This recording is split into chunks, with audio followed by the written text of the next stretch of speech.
Recipe ছানার কাবাব। আশা করি আপনাদের সকলেরই এটি ভালো লাগবে। যদি আমার এই রেসিপিটি ভালো লাগে আপনারা ভিডিওটি লাইক করে দেবেন ও চ্যানেলটিকে সাবস্ক্রাইব করবেন।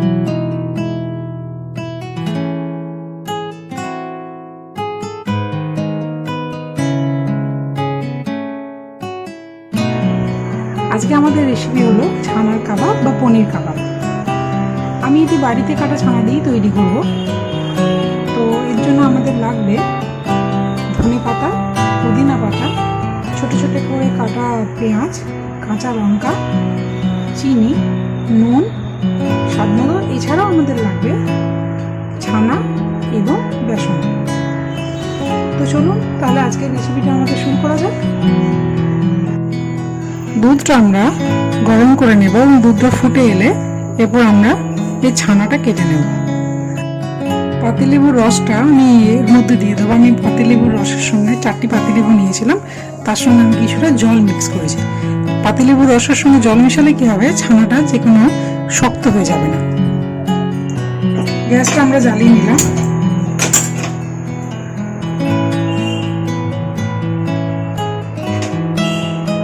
এখানে আমি এই চামচের 2 চামচ মতো বেসন নিয়েছি।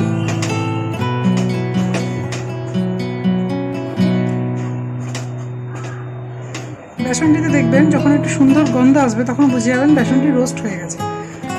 পনির কাবাবে এই ধরনের বেসন রোস্ট করে দিলে তার টেস্ট অনেক ভালো হয়।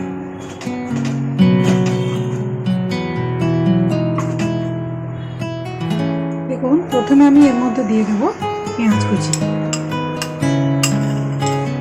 আমি এখানে 1টি বড় পেঁয়াজ নিয়েছি।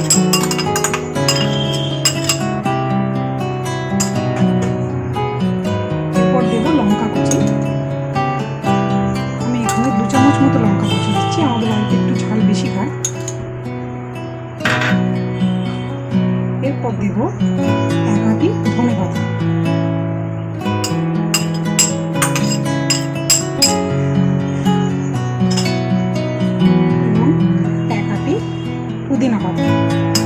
পুদিনা পাতা এবং ধনে পাতাগুলিকে আমি পরিষ্কার করে ধুয়ে ছোট ছোট করে কেটে নিয়েছি।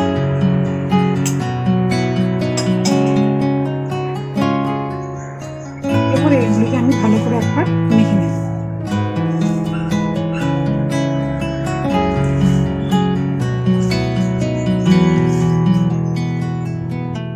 এর মধ্যে আমি এবার দিয়ে দেব 2 চামচ রোস্টেড বেসন। আপনাদেরকে একটু আগেই দেখিয়েছি বেসনটাকে আমি রোস্ট করে নিয়েছি, তাতে খেতে এটি ভালো হয়। এরপর আমি দেব 1 চামচ মতো চিনি এবং স্বাদ মতো নুন।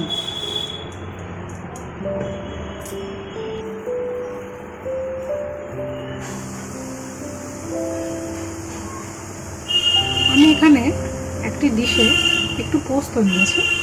তো এটা অপশনাল, আপনারা চাইলে নিতেও পারেন আবার নাও দিতে পারেন। তো কিন্তু পোস্তটা দিলে খেতে বেশ ভালো লাগে। তো পোস্তটা দিয়ে আমি কাবাবগুলিকে এভাবে কোট করে দেব।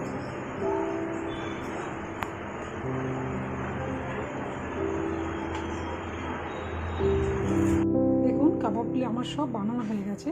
এরপর আমরা ফ্রাইং প্যানে তেল দিয়ে এগুলিকে ভেজে নেব।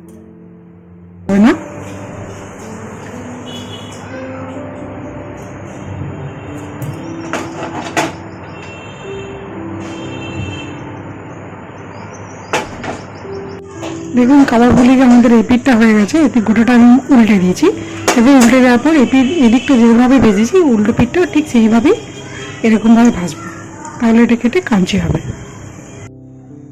দেখুন আমাদের কাবাবের 2 পিঠই গোল্ডেন ব্রাউন হয়ে ভাজা হয়ে গেছে।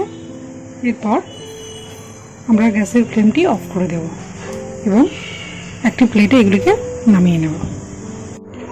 তৈরি হয়ে গেছে আমাদের আজকের রেসিপি ছানার কাবাব। আশা করি আপনাদের সকলেরই এটি ভালো লাগবে। যদি আমার এই রেসিপিটি ভালো লাগে আপনারা ভিডিওটি লাইক করে দেবেন ও চ্যানেলটিকে সাবস্ক্রাইব করে দেবেন।